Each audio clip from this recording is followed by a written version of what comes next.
सुकमा जिले में बीते कुछ सालों में नक्सलियों के खिलाफ सुरक्षा बलों को कई बड़ी कामयाबी मिली है। सुकमा फिर से शांति और विकास की राह पर है। इसी कड़ी में इस साल स्वतंत्रता दिवस पर नक्सलियों का गढ़ माने जाने वाले बड़े सट्टी में भी पहली बार तिरंगा लहराया जाएगा।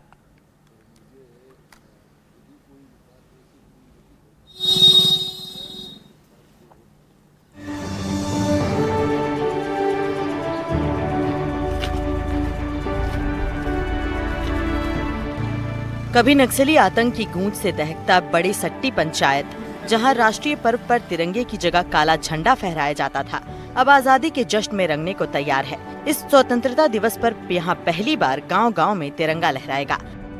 पहले तो पता नहीं सर, मैं 2022 से यहाँ आई हूँ, तो यहाँ पे सब चीज़ नेटवर्क और सड़क उड़क का सब चीज़ व्यवस्थित है। और पहले थोड़ा सा अंदर गांव जाने में दिक्कत होता था, तो अभी हर जगह पहुंच सकते हैं, बस 2 पारा को छोड़ के बाकी सब जगह सड़क को अगर सब बन चुका है। हम लोग आने जाने में अभी कोई दिक्कत नहीं होता है और मरीज़ लोग भी हमारे पास आते हैं इलाज के लिए। और पहले डिलीवरी उतना नहीं होता था, सब घर मन में ही होम डिलीवरी हो जाता था। नक्सलियों का गढ़ माने जाने वाले इस इलाके को नक्सलियों के आतंक से आज़ादी मिल गई है। बड़े सट्टी की पहचान एक समय पर गोलियों और बारूदी सुरंगों के रूप में होती थी। Yes sir. लंबे समय से आप यहाँ काम कर रहे हैं, अधीक्षक हैं, क्या बदलाव बड़े सट्टी में आपको देखने को मिल रहा है अब?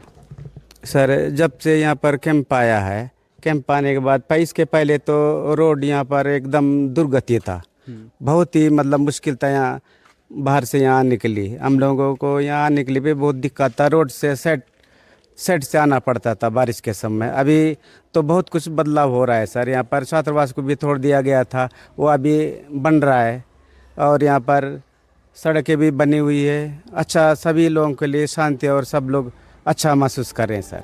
नक्सलियों ने सोची समझी प्लानिंग के तहत यहाँ के सरकारी ढांचे और शिक्षा व्यवस्था को अपना शिकार बनाया था।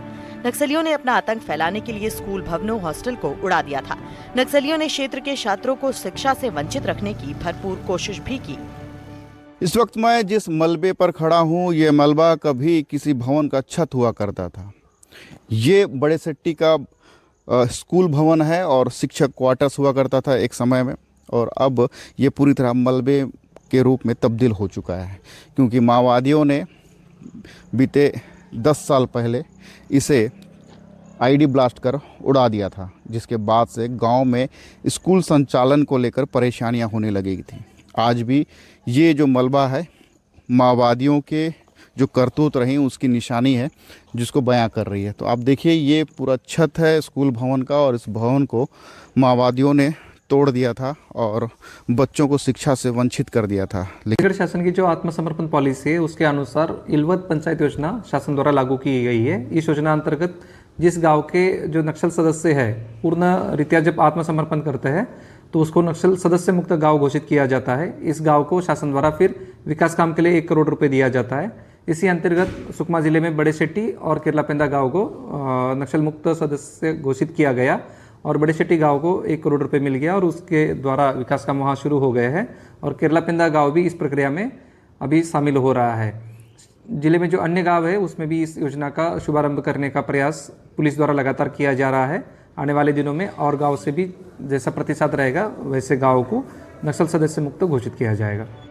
बड़े सट्टी पंचायत के इस साल अप्रैल के महीने में हालात पूरी तरह से बदल गए हैं। आखिर बचे 11 नक्सलियों ने यहाँ हथियार डाल दिए हैं। बड़े सट्टी आधिकारिक रूप से प्रदेश का पहला नक्सल मुक्त पंचायत घोषित कर दिया गया है। बड़े सट्टी ये गांव काला दिवस मनाता था। माओवादी इलाकों में अपनी ट्रेनिंग बैठकें और तमाम तरह की गतिविधियों का संचालन इस इलाके में करते थे, लेकिन अब यह इलाका विकास की मुख्य धारा से जुड़ गया है और यहाँ अब सुचारू ढंग से सड़कों का काम हुआ है, आवागमन सुविधा बढ़ी है, अस्पताल की सुविधाएं बढ़ी हैं। लगातार इन इलाकों में प्रशासन की पहुंच हुई है, जिसको देखते हुए अब यह इलाका मुख्य धारा में जुड़ गया है और जो ग्रामीण इलाके, इस इलाके ग्रामीण जो थे आसपास के, वो अब बस बड़े सट्टी के में आना जाना शुरू कर दिए हैं। NDTV के लिए सलीम शेख, सुकमा।